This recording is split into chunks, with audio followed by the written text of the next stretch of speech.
bonjour à toutes, bonjour à tous. Nous recevons un monsieur, il est né à Oujda, il s'appelle Jean-Claude Sintas, mais j'aime dire moi de temps en temps Sintas. Donc sur cette émission Les Chants de la Connaissance, et vous le savez bien, nous débattons des sujets sur les tariqats, sur les confréries, mais également nous invitons des gens qui ont fait des choses pour la ville de Fès, et c'est aussi une forme de soufisme, et qui ont écrit énormément sur le Maroc. Jean-Claude Sintas, bonjour. Bonjour, Habib. Alors, Jean-Claude Sintas, nous allons vous présenter, si vous le voulez bien, comme ça les auditeurs vont essayer de vous connaître. Alors, Jean-Claude Sintas, vous êtes un écrivain discret, on dit de vous. Alors, je ne fais que lire ce qu'on a écrit de vous, votre biographie. Chante poète de son état. On expliquera pourquoi on dit de vous chante poète. Effacé derrière une œuvre protéiforme, voilà, originale et conséquente, peu publiée. Et on va vous faire connaître sur la chaîne au Maroc, parce que les gens devraient vous lire. Et vous êtes en marge des courants dominants de la littérature. Vous participez au Festival de Fès cette année, qui est magnifique, qui est d'abord placé sous le thème de la liberté de Mandela, donc un hommage à Mandela, mais aussi tiré de la traduction de Lélie Anvar, le cantique des oiseaux, qui est la conversation, ou certains diraient, moi je dis la conversation, je préfère le mot conversation, des oiseaux. D'abord, je voudrais que vous me donniez d'abord votre avis sur ce thème-là. J'ai trouvé qu'il était beau. Absolument, et bon, d'autant que la traduction de Lélie Anvar est remarquable. C'est vrai que quand on lit les textes de Attar traduits par elle, on croirait qu'ils ont été écrits en français. Donc c'est quand même déjà quelque chose de très important et ça permet, je dirais, pour les non-arabophones, de pouvoir découvrir ces textes de cet auteur qui est soufi extraordinaire, que moi je lis beaucoup, évidemment, puisque je m'intéresse beaucoup au soufisme. Et dans mon écriture, mon approche d'écriture, elle est basée sur une sorte de transe, car je ne me force jamais à écrire, qui est basée sur ce qu'on a d'essentiel en nous, qui nous permet de voir la beauté du monde. Et c'est ma façon d'approcher les choses, tant au plan de l'écriture qu'au plan de mes photos, de mes tableaux, enfin de tout mon travail. Mais pour revenir aux musiques sacrées, c'est vrai que cette année, c'est un magnifique programme pour cette 20e année de ce festival que j'ai vu naître. Je l'ai vu naître, ce festival, et moi-même au sein de cette fondation qui gère, la Fondation Esprit de Fès, qui gère ce festival, j'ai moi-même été directeur artistique du festival Fès Jazz in Riyad festival pendant les années 2009 et 2010. Alors ce festival, il a débuté il y a 20 ans. Moi, j'y étais. Donc la première qui a chanté, qui était merveilleuse, c'était Sœur Marie Kay-Rose, si vous vous rappelez. Et on a vu défiler des artistes qui ont une voix et une beauté dans le regard. Combien les hommes, parfois, sont stupides de ne pas saisir, parce que vous faites des livres, de beaux livres et des livres d'art. Combien est-il nécessaire, et vous allez en parler tout de suite, parce que on dit de vous que vous êtes un poète, hein, et puis saisir le regard des gens dans la rue, la Médina de Fès, parce que vous allez consacrer un beau livre sur Fès. Oui, alors ça c'est un peu une exclusivité, mais c'est même pas un peu une exclusivité, vous en avez l'exclusivité. Je prépare un livre qui est déjà fait, puisque j'ai déjà fait des milliers et des milliers de photos sur la Médina de Fès. J'ai écrit un certain nombre de textes qui sont des chants-poèmes. Alors c'est vrai que on emploie le mot de chant-poète qui m'est alloué et attitré.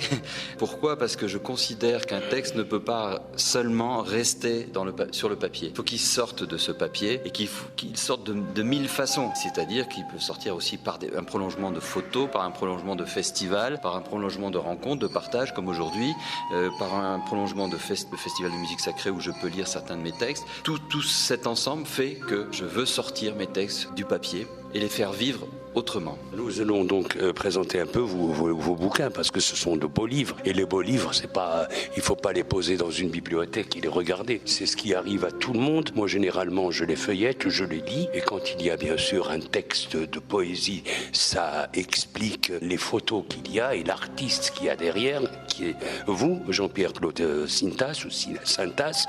Alors, vous avez écrit 10 performances chantes poétiques en réaction au numéro 1, donc chante poème, où il y a des photographies magnifiques. Vous avez écrit Fès Jazz in Riyad, c'était le festival 2009-2010. J'y étais, j'ai participé, j'ai trouvé que c'était merveilleux, et les jazzmen, ils étaient fabuleux. Les lumières de Haute-Égypte, c'est au fil du Nil, de Luxor à Abu Simbel. Alors ça, c'est des bouquins à acheter. Performance chante poétique, un autre livre en réaction à, n'est-ce pas, Saint-Pétersbourg. Alors j'ai trouvé ça merveilleux, ça c'est beau. Oh là là, ça passe avec de la musique comme les chants de l'Armée Rouge, n'est-ce pas, chants mosaïques célestes, parce qu'il y a des mosaïques fabuleuses. La Cappadoce, cheminement rupestre, c'est en Turquie. Et puis il y en a des livres. Il y a Majorelle, alors là c'est Marrakech, le jardin outre-mer, vous dites, et puis il y a la bleue, chant de poème, et vous donnez à chaque couleur, d'ailleurs tout à l'heure on en parlait, vous dites qu'il y a des couleurs qui apaisent et il y en a d'autres qui vous rendent complètement starbés. Palais Farage, un lieu qui élève les hommes, élève le monde, Maroc, n'est-ce pas, et vous allez nous en parler aussi. Médina de Fès, alors, et vous dites laisse brûler le jazz. Alors on va commencer par le jazz. Quand vous écoutez une riff de guitare d'un grand jazzman comme B.B. King, comme celui que nous allons écouter donc au festival Buddy Guy, quand on écoute Miles Davis avec à la fois son élégance et sa sobriété, quand on l'écoute dans une interview, moi je l'ai écouté dans une interview il y a des années qu'il avait donné, il est décédé, d'accord, mais quand un journaliste lui avait demandé Monsieur Miles, comment vous faites pour aller capter cette musique, il dit, je me mets en face du Mississippi, j'écoute le roucoulement et alors mon instrument se met à chanter. Oui, alors le jazz c'est ça, c'est une musique improvisée qui est toujours structurée par rapport à une grille, une mélodie, puisque en jazz on annonce le thème, on le joue, et une fois qu'on l'a joué, on décide de partir où on veut. Et ça c'est en fonction du talent de l'artiste. Alors moi c'est vrai que j'ai toujours invité des artistes qui étaient habités par quelque chose, c'est-à-dire que je peux pas amener des artistes de jazz à Fès comme ça.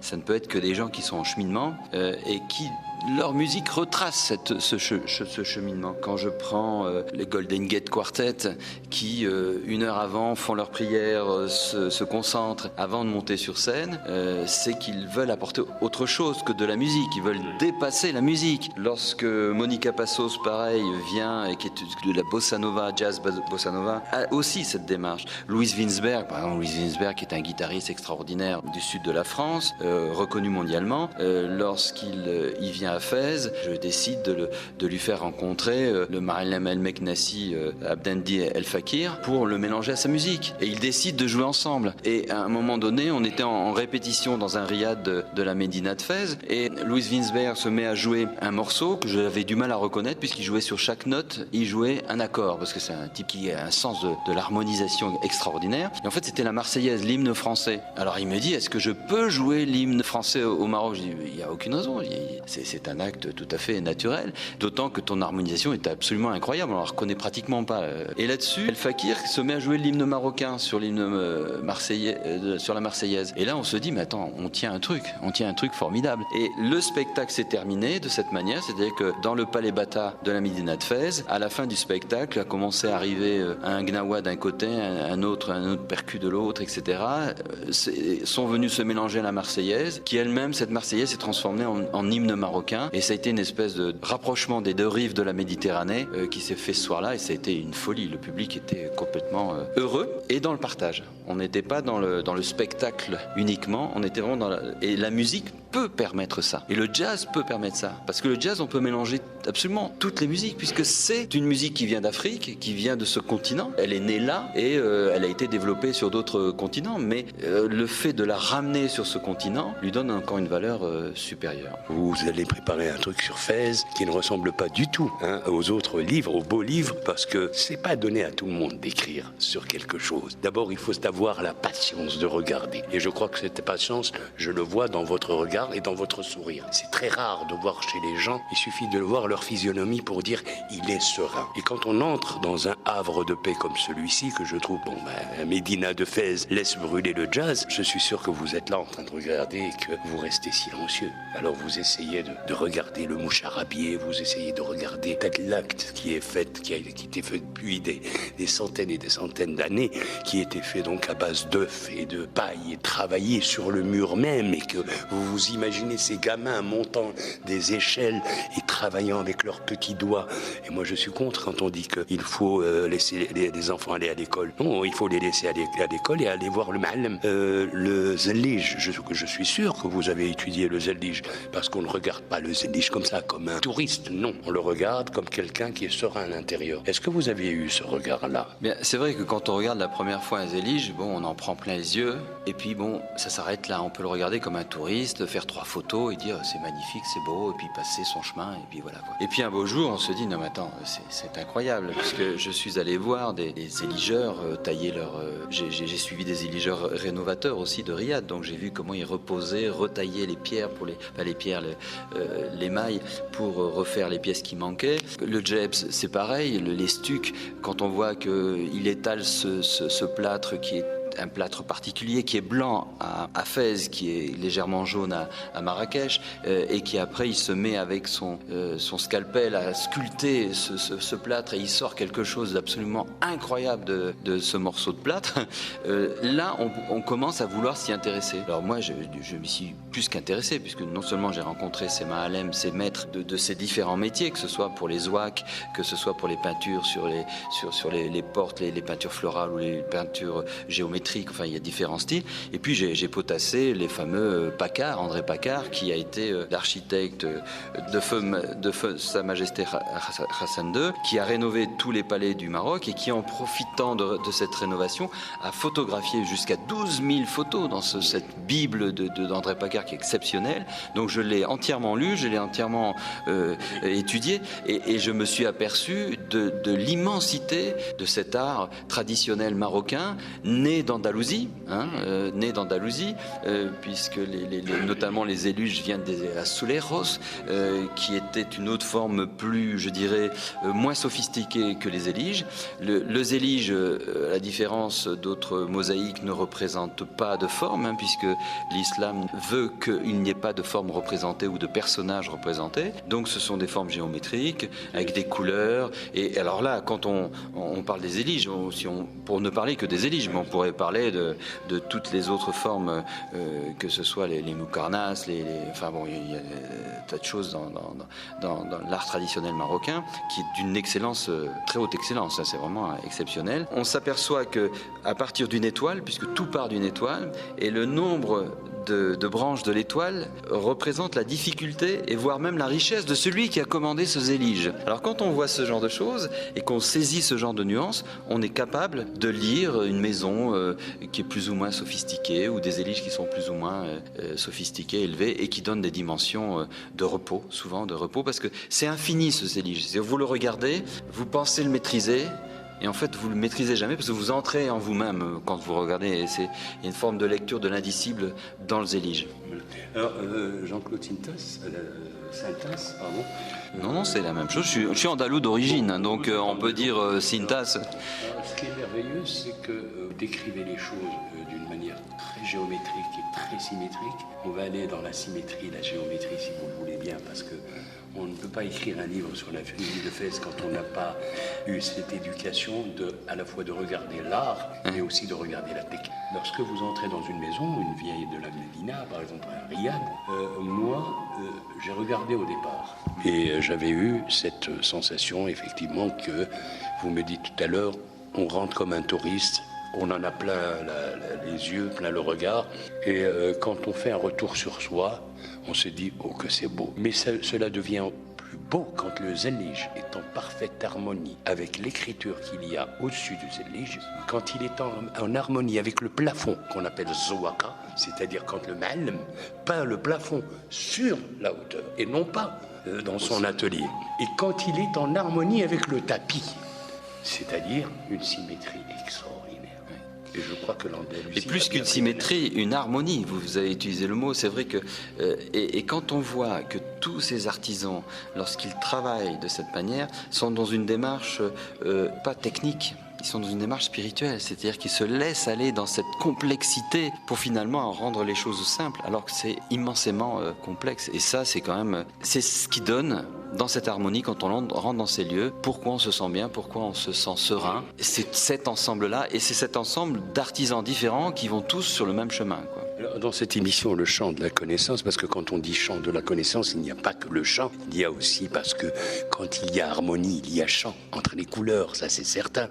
J'ai comme l'impression, parce que je vous connais depuis longtemps, alors que je vous connais que depuis peu de temps, alors on n'a pas besoin de connaître les gens pendant 30 ans pour savoir, parce que des fois on les connaît pendant 30 ans, et puis on se ramasse une gifle à la fin de sa vie. Donc il faut peu de choses pour dire, eh ben voilà, je rencontrais un homme qui a usé de ses 5 sens à force de travail, et vous le savez, Monsieur Sintas, c'est que on finit par avoir un 6e sens. Et je crois que vous l'avez acquis, ce 6e sens. Parce qu'on peut pas, comme ça, saisir les choses par le regard sans leur donner ce que vous avez donné tout à l'heure. D'ailleurs, on va lire une poésie, si vous le voulez bien, qui est de vous, qui est magnifique et qui est Sophie, parce qu'elle m'emmène, moi, quelque part. Elle m'emmène dans les ruelles, mais elle m'emmène quelque part, c'est certain. C'est certain que quand j'écris, je n'écris plus comme j'ai pu écrire à une époque où je me disais, tiens, ce matin, il faut que je me lève, il faut que j'écrive. Je ne suis pas un écrivain. Ça ne m'intéresse pas. L'écriture ne m'intéresse pas. Je suis chant-poète, donc je viens à poser des mots sur mon papier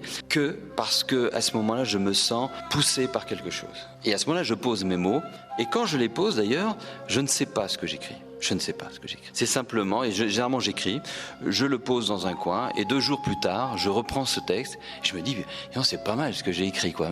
Mais je me surprends moi-même, c'est-à-dire que je ne cherche pas du tout à dire, tiens, je vais écrire là tel truc pour faire plaisir à telle personne, ou je ne sais quoi, ou à satisfaire mon ego, ou quoi que ce soit, peu importe. J'écris comme je le sens, comme ça vient, dicté, une façon d'être dicté, et puis les mots sortent, simplement, et il m'est arrivé d'écrire évidemment sur la Médina de Fès. J'ai un texte que je peux lire éventuellement, qui est un texte qui sera dans le livre. Voilà. Je marche dans les ruelles, me cache des rayons du soleil. Je longe les ruelles, caresse ces murs interminables, ces murs muraillant le silence des demeures face au tumulte des ruelles. Je marche d'un pas qui m'oblige, je marche en mes dédales, je marche dans vos dédales, belles ruelles que le soleil parfois transperce d'un rayon insolent, estocade de lumière qui vient trancher l'ombre éblouissante. Je marche, et sous mes pas, les ruelles se dérobent comme ces jets là-bas que la fraîcheur soulève. Je marche de pas en pas, de pas à pas, pas facile, qui m'entraîne. Je marche. Me serait-il possible de m'y poser, de m'y arrêter ? Je marche, attiré que je suis dans l'infini des dalles. Je marche ici, je passe aussi. Je marche sans m'y égarer. Aurais-je vécu en ces lieux ? M'aurais-je déjà croisé moi-même ? Je marche en ces lieux insoupçonnés. M'auraient-ils eux-mêmes déjà croisés ? Les aurais-je déjà foulés ? Je marche dans leur légère poussière. Je marche, ces ruelles sont mes babouches. C'est magnifique. Alors là, vous donnez à penser aux gens, et c'est normal, parce que quand on lit une poésie pareille, qui est belle, très très belle, on peut que dire parfois, quand on erre dans les ruelles de la ville de Fès, aussi étroites qu'elles soient, elles sont immenses. Aussi petites les boutiques des Malmines, elles sont immenses. Alors, lorsqu'on passe, est-ce qu'on peut dire cela ? Par exemple, lorsqu'on erre dans les rues de Fès et qu'on passe à côté des dînandiers, qu'on entend le bruit, l'artisan frappait le fer, et le frappait aussi bien, et il le respecte en plus. Passer et sentir l'odeur âcre du bois, et je penserai à cet arbre qui a été déraciné, j'entends ses complaintes, mais lorsqu'il est bien respecté, lorsqu'il est bien et qu'on fasse un instrument du oud, j'entends dans les ruelles de Fès, parce que les ruelles de Fès font office pour moi des cordes du oud. Et puis ces cordes m'amènent directement vers l'enfourneur, l'ancien enfourneur construit sous l'époque des Mérinides, où l'enfourneur envoie la graine au loin. J'emprunterai peut-être à Victor Hugo cette belle phrase: semeur lance la graine au loin, ainsi va le geste auguste du semeur. Moi je dirais: lance le pain au loin, ainsi va et vient et sort le pain, le geste auguste de l'enfourneur. Et puis j'essaie d'écouter, et j'hume les murs, j'entends cette femme qui sort du bain, du hammam, je sens même cette odeur âcre que j'ai sentie tout à l'heure chez le menuisier. Je sens cette odeur chez cette femme, parce que je sais que cette femme a mélangé la sueur avec le savon Baldi, elle s'est enduite de savon de Baldi, et qu'elle a cette odeur aussi âcre. Et puis je sens et j'écoute le pain chanter, celui de l'enfourneur. Bah écoutez, c'est un poème que vous venez de dire. Eh bien, c'est un poème improvisé et je trouve que là, vous êtes un chant poète. Voilà, on vient de faire sortir du texte du cœur. Il n'est pas resté à l'intérieur, il est sorti de cette manière. Et c'est vrai que ce livre sur Fès, ça va être un équilibre entre des photos que j'ai pu faire, entre ces chants poèmes que j'ai écrits et qui vont venir entrecouper le livre, qui progressivement vont être accolés à 2 DVD qui seront rajoutés au livre, ce qui est assez rare, puisque dans ces DVD, il y aura 14 séquences qui correspondent aux 14 chants poèmes. Je dirais en voix off mes chants poèmes, et des images de la Médina viendront illustrer, j'aime pas le mot, mais en compléter, prolonger mon chant poème. Et ça, c'est pour le livre concernant la ville de Fès, la Médina de Fès plus particulièrement. Alors on va passer à un très beau livre qui est le Palais Faraj. Moi j'ai beaucoup aimé le titre, un lieu qui élève les hommes, élève le monde. C'est très spirituel parce que vous faites de cette architecture une architecture spirituelle, parce que il n'y a pas que la poésie, il n'y a pas que le chant qui est spirituel, il y a aussi ces malmines qui se sont arc-boutées sur leur travail pendant des années pour pouvoir faire un zellij d'une beauté exceptionnelle pour qu'on puisse marcher dessus. Et vous dites un lieu qui élève ces hommes-là, oui, qui élève le monde. Je pense que lorsque les hommes apportent le meilleur, les autres le comprennent, les autres hommes le comprennent. Et de fait, le monde s'élève de lui-même. Ce palais Faraj, c'est quoi son histoire? C'est un homme, un ami, qui est Driss Fasser, qui, cet homme, débute sa carrière à Fès, a travaillé dans la Médina de Fès, à faire visiter la Médina, a créé sa propre agence de voyage. Et aujourd'hui, cet homme, il a réussi une très belle carrière. Et il avait envie de rendre ce que Fès lui avait donné. Savoir que quand il a vu ce palais en ruine, puisque vous savez que au début du siècle dernier, Fès s'est vidé de son économie et s'est reporté sur Casablanca. Donc toutes les grandes familles bourgeoises de Fès, qui avaient des riads, notamment dans le quartier Ziat de la Médina, se sont reportées sur Casa et ont abandonné des merveilles. Et lorsque Driss a vu cette merveille totale décrépitude, a dit « Moi, je vais refaire ce palais ». Et il l'a refait. Il l'a refait pour en faire un hôtel de charme très haut de gamme. C'est, je pense, aujourd'hui le riad le plus haut de gamme du Maroc. Par sa technologie, tout est caché. Derrière les stucs, il y a les aérations, la clim. On ne voit pas de clim, on ne voit pas de fil électrique, on voit rien. Tout est caché derrière les éliges, les stucs. C'est assez incroyable. Et alors, chose incroyable, c'est que je me suis enfermé pendant 4 semaines dans ce riad et j'ai essayé non pas de faire des photos de reportages, de touristes, de tout ce qu'on veut, ce que j'ai commencé par mes premières photos, et à un moment donné j'ai fait des photos qui sont de véritables tableaux, c'est-à-dire que c'est des reflets sur des éliges, c'est tout juste si on voit encore les éliges, c'est fou quoi, et on arrive à des couleurs, et d'ailleurs même quand j'ai montré mes premières photos, on m'a dit mais c'est des photos qui ont été retravaillées sur Photoshop. J'ai dit mais pas du tout, c'est ce que voit l'œil, mais il suffit de se pencher, s'approcher, et on voit que derrière la beauté déjà que tous ces artisans ont mis, puisqu'il faut savoir que pour rénover ce palais, Monsieur Fasser a fait appel à un architecte qui travaille également pour Sa Majesté, qui rénove ses palais, et qui était un collaborateur d'André Paccard. Donc on est dans le must du must, dans la rénovation de l'excellence artisanale, et non pas dans le luxe pour le luxe. Il n'y a rien d'ostentatoire dans ce palais, et c'est juste somptueux. Et là aussi, évidemment, le titre que vous citiez tout à l'heure, un lieu qui élève les hommes, élève le monde, m'est venu parce qu'à un moment donné, j'ai fait une calligraphie immense dans le livre d'or du palais, et que ce texte m'est sorti comme ça. Il est sorti de nulle part, il est sorti comme ça, c'est un instinct, et d'ailleurs c'est une calligraphie qui s'enroule, comme une espèce de cheminement qui s'envole. Je vais essayer de lire un de vos poèmes, je crois que vous avez émis le désir que je le fasse, et je vais lire la fin.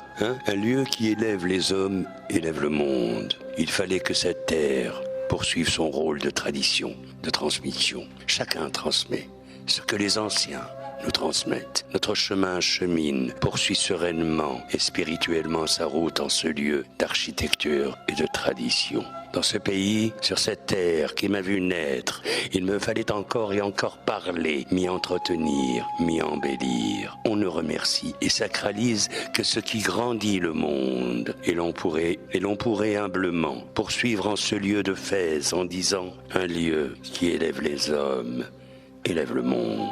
Écoutez, vous amenez mon écriture encore plus loin que moi je ne pouvais la faire. Écoutez, moi je l'ai écrit, comme je vous disais, je l'ai écrit sans me poser de questions. C'est-à-dire que j'ai pris le livre d'or. D'ailleurs, c'était assez étrange parce que c'était un 25 juin 2013, jour de mon anniversaire. J'étais très heureux d'être au Maroc le jour de mon anniversaire, puisque depuis que j'ai quitté le Maroc à l'âge de 14 ans, je n'ai jamais pu fêter mon anniversaire sur mon lieu de naissance.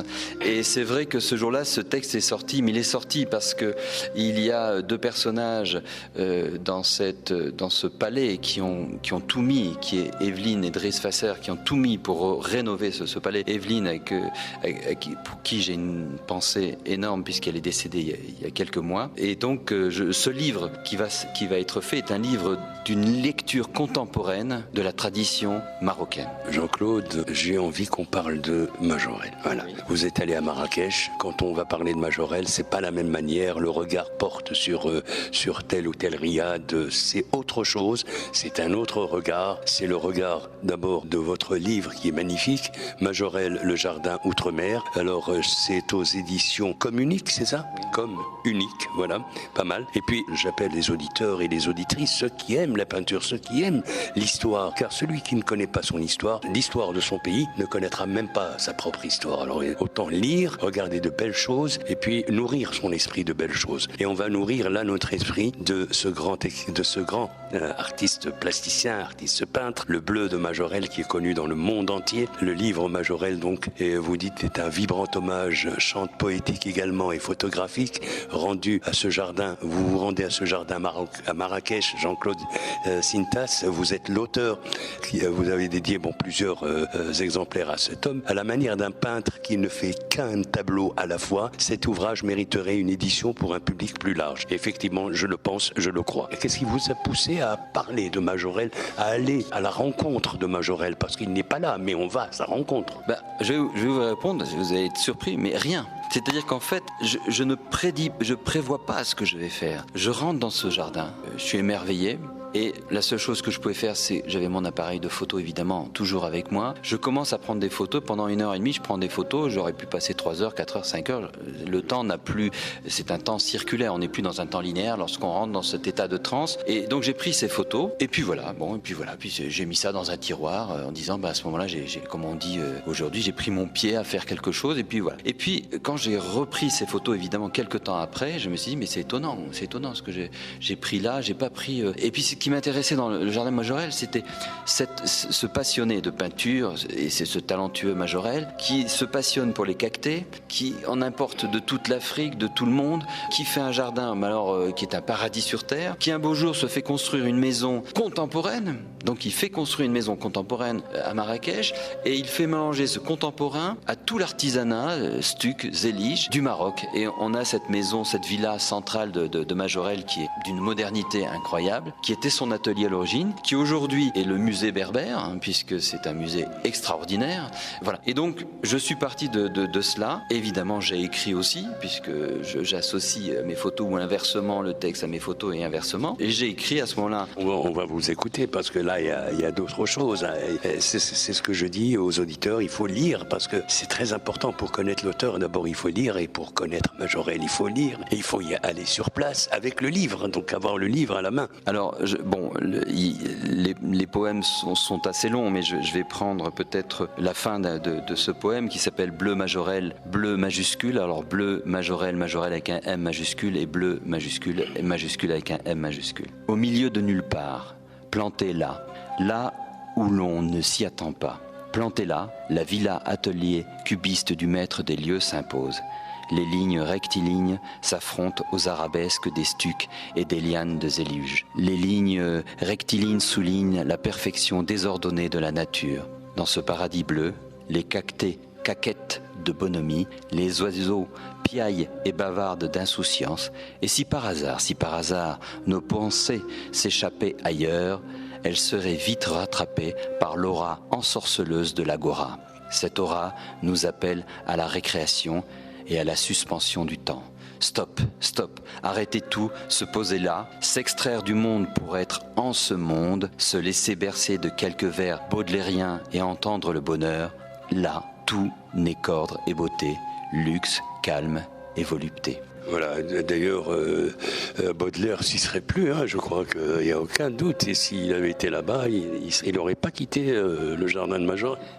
Oui, bien sûr, je pense que tout artiste qui entre dans ce lieu, qu'il soit musicien, qu'il soit écrivain, qu'il soit poète, qu'il soit photographe, peu importe, et tout homme, pourquoi tout artiste? Tout homme devient un artiste en entrant à Majorelle. Moi, ce que j'ai effectivement, lorsque j'entre dans le jardin de Majorelle, la première chose qui me vient à l'esprit comme ça, c'est quand je vois les touristes, parce qu'ils caquettent, au lieu de laisser les oiseaux caqueter, c'est eux qui caquettent. Mais dès qu'ils rentrent, ils commencent à susurrer à l'oreille des autres. Et après, vous le dites à la fin, vous avez pris un seul verre de Baudelaire, et puis vos vers sont magnifiques aussi, tout appelle au silence. Et le silence est musicalité. Oui, je reprendrai quelques vers juste comme ça, parce que vous parlez mieux que j'écris, alors qu'est-ce que vous voulez, c'est terrible. Alors je vais juste envoyer quelques vers comme ça. Dans les méandres des allées ondoyantes du jardin Majorelle, laissez traîner son pas et laisser pétiller ses pupilles. C'est superbe, parce que quand vous dites pétiller ses pupilles, j'ai comme l'impression de voir le gars dans l'hôtel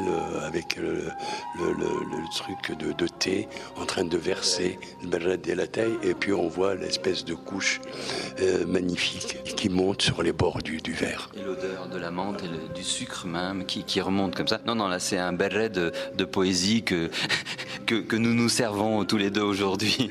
Alors, sur les chemins de la connaissance, nous allons nous quitter dans 10 minutes à peu près, si vous le voulez bien, Jean-Claude Cintas. Vous êtes actuellement à Fès, vous allez rester bien sûr sur Fès, vous allez aller à Casablanca pour votre dernier livre, et j'appelle ça moi le beau livre, bien que je dise, j'ai envie de dire autre chose, parce que dans toutes les librairies on dit le beau livre, parce qu'il y a des livres qui ne sont pas beaux. Je préfère encore le livre d'art.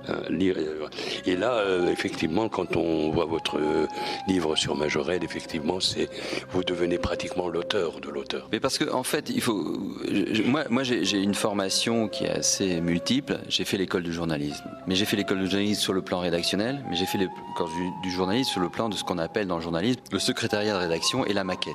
Donc j'ai la forme et le fond. Mais j'ai fait une très grande école qui m'a transformé, qui est l'école Estienne de Paris, qui est l'école de typographie. Le must de la typographie et de la fabrication. Donc je sais typographier un texte, poser une typo, choisir la typo par rapport à un texte, mais je sais aussi le fabriquer, choisir son papier. Donc c'est vrai que je suis protéiforme dans mon activité, mais les livres que je présente aujourd'hui, certains de ces livres, notamment celui de Majorelle, a été tiré à 3 exemplaires. Parce qu'un peu comme un peintre, je ne fais par moment des bouquins qu'un seul exemplaire. Un peintre ne fait qu'un exemplaire, ou alors une série de tableaux, mais il reproduit pas un tableau. Et maintenant que j'ai fait cette démarche d'une quinzaine de livres, et notamment 3 ou 4 sur le Maroc, je suis rentré en contact avec un certain nombre d'éditeurs, des éditeurs sont partants pour faire ce livre avec moi, mais là où je dois les convaincre, c'est les convaincre que ce sont des livres d'art, que ce ne sont pas des livres de belles photos ou de beaux textes seulement. C'est un livre d'art où tout se mélange, et ces personnes ont l'oreille, ont le cœur pour comprendre ça, et j'espère finaliser prochainement cet aspect-là pour pouvoir sortir ces beaux livres et rendre hommage à ce pays qui est le mien. Jean-Claude Cintas, on va se quitter peut-être sur d'une très belle poésie, si vous le voulez bien. Mais avant de vous quitter, donc, j'ai envie de vous poser cette question. Oui, vous allez me répondre, parce que généralement, c'est dans les champs de la connaissance, on pose une colle à chaque fois. Enfin, c'est pas une colle, pas du tout. Je crois que les êtres humains, aujourd'hui, dans le monde entier, sont en train de se perdre. Comme disait Brel, il le disait si bien, ils se perdent tout. Ils se perdent toujours. Ils sont en train de se perdre. Se perdre dans cette phobie de l'extrémisme, dans cette... Est-ce que vous ne pensez pas qu'aujourd'hui, les êtres humains, tous, devraient faire un pas en arrière et se regarder dans un miroir, pas trop longtemps, parce que s'ils se mettent à se regarder trop longtemps, ils vont plonger dedans, ils vont plus ressortir. Et dire que de temps en temps, il faut prendre les autres, même si mauvais soient-ils, les prendre ne serait-ce que par le 0,1% qu'ils ont de bonté. Je sais que même Marie Le Pen doit avoir un 0,1 de bonté en elle. Moi, je crois que c'est très important. C'est vrai qu'aujourd'hui, il y a des extrémismes qui se développent. Nous aussi, je vois en France, on est dans une forme d'autre extrémisme qui est la laïcité, c'est-à-dire qu'on pousse à l'extrême tout et qu'on cache le sacré partout. Alors que c'est quand même un pays qui a une tradition chrétienne millénaire. Et je pense que c'est là où cette notion notion ne doit pas s'extrémiser non plus. C'est-à-dire qu'il faut un juste équilibre dans tout. Et le problème que l'on soit dans n'importe quel pays du monde, c'est ce juste équilibre. Et surtout un juste équilibre par rapport à sa propre tradition, par rapport à sa propre histoire. On n'a pas besoin de faire des copier-coller sur le voisin pour faire la même chose. C'est pas vrai. On ne peut pas vivre au Maroc comme on peut vivre en France. Ce sont deux pays différents, avec des traditions différentes, avec un temps différent. Regardez, aujourd'hui il fait 38 degrés. On ne peut pas vivre de la même façon. Donc on doit vivre en fonction du lieu, du pays, de l'histoire, des hommes, des femmes avec qui on vit, et c'est tout. Maintenant, c'est vrai que si on peut prendre ailleurs quelque chose de meilleur, prenons-le, mais sans faire de copier-coller. Moi, je pense de toute façon que dans la mesure où la notion de sacré est préservée dans les sociétés, la société peut tenir. Après, évidemment, vous pouvez avoir des hommes politiques qui peuvent aller d'un côté ou d'un autre, ou se perdre, mais ils sont perdus. Que peut-on faire pour eux? Ils sont perdus. C'est à nous de ne pas nous perdre et ne pas les suivre, parce que à ce moment-là, ces personnes-là, il ne faut pas les suivre. À nous de rester dans notre recherche. Ce que je dis tout le temps, c'est que moi, je suis toujours dans un doute positif. Je suis dans un doute positif. Je n'impose pas, je n'ai pas de certitude. Je n'ai aucune certitude. Et la personne qui vient avec une certitude en face de moi me fait peur, me glace le sang. Je préfère me dire, alors si je peux lui réchauffer le sang par quelques mots, ou un regard, ou un sourire, ou un partage, comme on le fait en ce moment, je le ferai. Je veux dire, c'est ainsi que les hommes vivent, dirait le grand chanteur Brel, et en plus, c'est ainsi que l'on peut partager et s'offrir de l'amour. Le seul moyen de vivre ensemble, c'est que les sociétés vivent dans des sociétés libres, avec des droits, parce que c'est normal que les hommes vivent avec des droits, mais chacun doit avoir son paradis secret, son paradis de recherche de l'indicible, et cet indicible, il faut qu'il soit protégé aussi par la société, c'est-à-dire qu'aujourd'hui, lors des musiques sacrées de Fès, vous avez sur scène un juif, un musulman, un chrétien, un orthodoxe, un hindou et tout ce qu'on veut. De toute façon, on n'a rien à faire qu'il soit ceci ou cela, ça n'a aucune espèce d'importance. Ce qui compte, c'est que tous ces gens-là vont dans le même chemin, ils sont dans un doute positif, ils doutent de tout, ils n'ont pas de certitude, mais ils ont envie d'aimer, d'être avec les autres, de partager. Et les musiques sacrées de Fès, et Fès en particulier, encore plus que les musiques sacrées, Fès est une ville sacrée. Fès est la plus ancienne médina du monde. Fès a vu naître la première université au monde. Enfin, c'est quand même incroyable, c'est formidable, je veux dire. Et bon, la légende dit qu'en plus, c'est une femme qui aurait créé la Karawin. Donc, je veux dire, c'est fou, quoi. Je veux dire, c'est une terre de naissance. Fès est un prolongement de l'Europe, quoi. Ça continue, puisque l'Andalousie est venue s'installer ici. Voilà. Non, prenons comme exemple Fès. Fès est un exemple qu'on pourrait multiplier sur la terre. J'ai envie de faire référence, donc d'ailleurs tout à l'heure, Ali Ben Makhlouf faisait référence à Montaigne, et j'adore Montaigne, quand il disait cette très belle phrase, quand on lui disait qu'est-ce que pour vous la peinture, il disait pour moi la peinture est une poésie silencieuse. Je trouvais ça merveilleux. Et puis j'ai envie que vous réfléchissiez sur cette phrase d'André Gide, dans Les nourritures terrestres, il va dire une phrase sublime qui résume tout, tout ce que nous voyons à Fès. La chenille qui chercherait à se regarder pendant longtemps ne deviendrait jamais un papillon. Je répondais par une autre phrase soufie qui est « Dans le jardin, les fleurs sont multiples, mais l'eau n'est qu'une ». Jean-Claude Sintas, merci d'avoir participé à cette émission Les Champs de la Connaissance. Nous avons parlé d'architecture, nous avons parlé de vos livres, et vous avez fait donc, d'ailleurs on va vous parler de ce film, un lieu qui élève les mondes, et un lieu élève les hommes, élève le monde. Palais Faraj, je trouve que c'est bien d'avoir fait un documentaire, moi je dirais un documentaire artistique, parce que c'est différent des documentaires, ce n'est pas, c'est très précis, c'est très, et puis je sais qu'il y a le Fès Jazz in Riyad, et puis apparaître bientôt la Médina de Fès. Il sortira, je crois, dans 6-9 mois. Alors, avis aux auditeurs, auditrices de la chaîne Inter, Les Champs de la Connaissance, on est en plein mois de Ramadan, j'espère que vous nous suivez. Jean-Claude Sintas va faire paraître donc Médina de Fès. La signature aura lieu à Casablanca, Rabat, Fès, je suppose Fès. Je pense que de toute façon, c'est certain qu'à la base, elle se fera déjà à Fès, puisque ce sera un livre livre consacré à Fès, mais après, est évident que la presse, j'ai déjà beaucoup d'amis journalistes qui attendent avec impatience au tournant, qui m'attendent au tournant, mais je sais que c'est un tournant de réflexion intellectuelle et spirituelle, donc je ne m'inquiète nullement. De toute façon, chacun est libre, et ça, c'est quelque chose d'important. Et voilà, cette héritière andalouse qui est Fès m'a beaucoup inspiré. Je dirais cette Cordoue Amazigh qui est Fès m'a beaucoup inspiré. Cette Fès l'authentique, parce que c'est ça aussi qui est assez incroyable, c'est que lorsqu'on est dans cette médina, 12 siècles nous contemplent, quoi. Je veux dire, c'est impressionnant. Et les gens, ils vivent bien, quoi. Moi, je discutais l'autre jour avec un journaliste qui me disait, oui, mais il y a des gens pauvres et tout. Je dis, en France, il n'y a pas de gens pauvres. Je veux dire, ça n'empêche pas de bien vivre. Je veux dire, la pauvreté n'a jamais été. Il n'y a pas de misère. Il y a de la pauvreté, mais il y a quand même des pauvres partout, etc. Et puis ça n'a pas de sens. Et il y en aura toujours, et il y en aura toujours eu. Alors simplement, juste pour finir sur Fès, ma belle, ma délicieuse, mon andalouse, la terre qu'on pioche à faire jaillir l'eau, la terre qu'on foule à faire lever les cieux. Fès, ma belle, dis-moi que tu m'es fidèle, dis-moi que tu es mon amoureuse, dis-moi l'heure où se lève le soleil, dis-moi l'heure où se couche la lune, dis-le-moi, susurre-le-moi, ne le crie pas, susurre-le dans l'antre de mes entrailles, là où seule la lumière peut jaillir, allume la bougie du temps qui n'est pas. Allume les ruelles de ta joie ancestrale. Laisse l'esprit des sens te couvrir de la beauté. Laisse la musique qui élève et apaise l'âme. Laisse brûler la vie comme un jazz improvisé. Merci Jean-Claude Cintas. Je vais vous appeler, moi, vous donner le titre de Cordouanais, n'est-ce pas? Né à Oujda, vivant en France et universel. Merci et j'espère vous revoir pour la signature de votre livre ici à Fès. Je viendrai, ça c'est certain. Merci Habib, vraiment.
حملي تسرح يا رتخا